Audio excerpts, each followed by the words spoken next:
लखनऊ के दर्दनाक अग्निकांड मामले में जांच और कार्रवाई दोनों तेज हैं। हादसे में अब तक 15 लोगों की मौत हो चुकी है, जबकि घटना की सच्चाई सामने लाने के लिए एसआईटी और फॉरेंसिक टीम ने मौके पर पहुंचकर जांच शुरू कर दी है। शुरुआती जांच में जो कई गंभीर लापरवाहियां हैं वो सामने आई हैं। जांच में ये भी पता चला है कि जिस इमारत में आग लगी वो अवैध रूप से संचालित हो रही थी, आप सोचिए। और बताया जा रहा है कि साल 2016 में इसे गिराने का आदेश दे दिया गया था, बाद में वो आदेश निरस्त भी हुआ।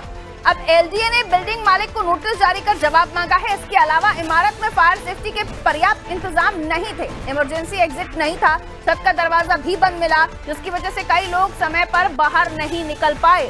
वहीं अब तक इस मामले में पुलिस ने 6 एफआईआर दर्ज करते हुए बिल्डिंग मालिक समेत 4 लोगों को गिरफ्तार किया है और कई अधिकारियों पर भी कार्रवाई की गई है। उधर हादसे में जान गंवाने वाले सभी लोगों के शव पोस्टमार्टम के बाद परिजनों को सौंपे गए और इसी बीच पोस्टमार्टम हाउस में भावुक दृश्य देखने को मिला, जब पश्चिम बंगाल की रहने वाली अनामिका का शव देखकर उनकी मां बेहोश हो गई।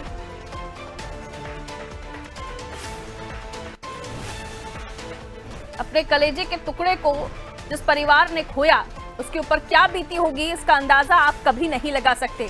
लेकिन जो लापरवाहियां सामने आई हैं, ये क्यों हर बार होती हैं? हर बार क्यों जांच की बात कह दी जाती है? इससे पहले भी जब अस्पताल में आग लगी थी तब भी इसी तरह जांच की बात कही गई थी और भी जगहों पर कार्रवाई की गई थी। लेकिन 2016 में जब इस बिल्डिंग को लेकर आदेश जारी हुए थे, उसके बाद आखिर क्या ऐसा इस बिल्डिंग में बदल गया जिसको लेकर परमिशन दे दी गई? बहुत सारे लूप होल्स हैं, बहुत सारी लापरवाहियां हैं और ये निगम की, प्रशासन की कार्रवाई को, एलडीए की कार्रवाई को बताती है कि कितनी ढिलाई है। लोगों की जान गई है, उसके जिम्मेदार सिर्फ वो लोग नहीं है जिनकी ये बिल्डिंग थी, वो लोग भी हैं जिन्होंने ये तमाम परमिशंस देकर रखी हुई थी। आइए अनूप मेरे सहयोगी हमारे साथ जुड़े हुए हैं। अनूप, ये पूरा मामला जिसने पूरे देश के दिल को दहला दिया, 15 बच्चे जो वहां पर पढ़ाई कर रहे थे, अलग अलग कोर्सेज की ट्रेनिंग कर रहे थे और वहां किस तरीके से उनके साथ जो बीता है सभी ने देखा है बीते दिनों। लेकिन आज ये बात सामने आ रही है कि कौन कौन दोषी, तो दोषी तो उन्हें भी माना जाएगा जिन्होंने इस बिल्डिंग को चलने दिया। रेसिडेंशियल एरिया, वहां पर ये कमर्शियल बिल्डिंग चल रही थी, पहले इस बिल्डिंग को गिराने की बात कही गई, फिर उसको परमिशन दे दी गई। ये तमाम चीजें बताती हैं कि कितनी हिला हवाली है, कितनी ढिलाई है और सिस्टम की इस ढिलाई की वजह से ही इन 15 लोगों की जानें गई हैं। देखिए जिस तरह से अलीगंज में जो घटना हुई है, पूरी तरह से जो घटना थी, जो एलडीए की भूमिका इसमें संदिग्ध पाई गई, क्योंकि 2016 में इस बिल्डिंग को सील करने का आदेश था। उसके बाद एक फर्जी आदेश आता है, उसकी तरफ से 2016 में कह दिया जाता है कि बिल्डिंग पूरी तरह सुरक्षित है। और सबसे बड़ी बात है, बिल्डिंग को जो है रेजिडेंशियल के रूप में उसको नक्शा पास कराया गया था, लेकिन इसको जो है कमर्शियली यूज किया जा रहा था। यहाँ पे फायर से भी अनुमति नहीं ली गई थी और यही वजह है कि एलडीए की पूरी इसमें जो भूमिका थी, उसमें इस वजह से एलडीए के भी जो जेई थे उनको सस्पेंड कर दिया गया।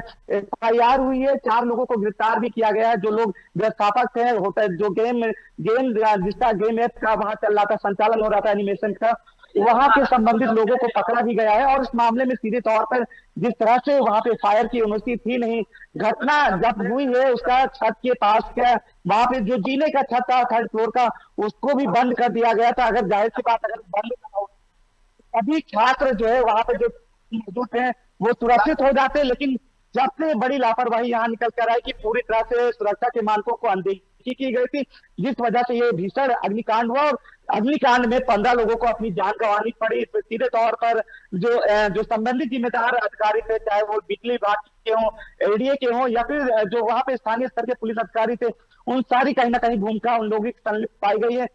मामले में एफआईआर हो गई है और जो दोषी पाए गए थे उनको फिलहाल निलंबित कर दिया गया। लेकिन इससे पहले भी अभी कुछ साल पहले लखनऊ के चारबाग में भी ऐसा ही होटल कांड में घटना हुई थी। इससे पहले लेवाना होटल कांड में घटना अग्निकांड हुई थी, जिसमें कई लोगों की जान गई थी, लेकिन उसके बाद भी मामले में लीपापोती की गई और किसी के खिलाफ कोई कार्रवाई नहीं। इससे पहले अभी हाल ही में अभी कुछ सप्ताह पहले मुजफ्फरपुर और दिल्ली में अग्निकांड की घटना हुई थी, जिसके बाद लखनऊ में जांच अभियान चलाया गया था। होटल और कोचिंग सेंटर जितने थे उनकी जांच चल रही थी, लेकिन जांच के बाद मामला फिर ठंडे बस्ते में होगा और उसी का नतीजा था कि इतनी बड़ी घटना, जितना जो अलीगंज की अग्निकांड की घटना थी, इसके बाद ये घटना होती है, उसमें कई लोग यानी 15 लोगों की जो है अभी अग्निकांड में उनकी मौत हो जाती। सीधे तौर पर इसमें कहीं ना कहीं शासन की जो लापरवाही थी वो सामने निकल कर आज सामने आई है, और यही वजह थी जो संबंधित जो जवाबदेही जिनकी तय थी उनको फिलहाल के लिए सस्पेंड कर दिया गया है और मामले की जांच अभी जारी है। और 2 सदस्यीय इसमें एसआईटी की टीम गठित की गई, जिसमें एक आईएएस अमृता अभिजात है और एक आईपीएस प्रवीण कुमार है। दोनों लोगों ने आज मामले पे मौके पे पहुंच के जो जहाँ पे अग्निकांड हुआ था वहां पे बारीकियों से जांच की है, और 7 दिन के अंदर मुख्यमंत्री योगी आदित्यनाथ ने कहा कि जांच रिपोर्ट जो अग्निकांड मामले की जांच करेगी एसआईटी, वो 7 दिन के अंदर रिपोर्ट शासन को यानी मुख्यमंत्री को इस रिपोर्ट को देगी। बहुत शुक्रिया जानकारी के लिए। तो ये ऐसा मामला था जिसने दिल दहला दिया। सुरक्षा मानकों की अनदेखी हुई है, चूक हुई है, और बार बार इस तरह के मामला क्यों सामने आते हैं? ऐसे तो बहुत बुलडोजर की कार्रवाई होती है उत्तर प्रदेश में कि जरा सा किसी का नाम किसी मामले में आया उसका घर गिरा दो, क्यों? इलीगल था। ये इलीगल बिल्डिंग जो संचालित हो रही थी, जो रेसिडेंशियल स्पेस में थी, रेसिडेंशियल का नक्शा पास हुआ था और वहां पर कमर्शियल बिल्डिंग चल रही थी और सेफ्टी मानकों का भी कोई ध्यान नहीं।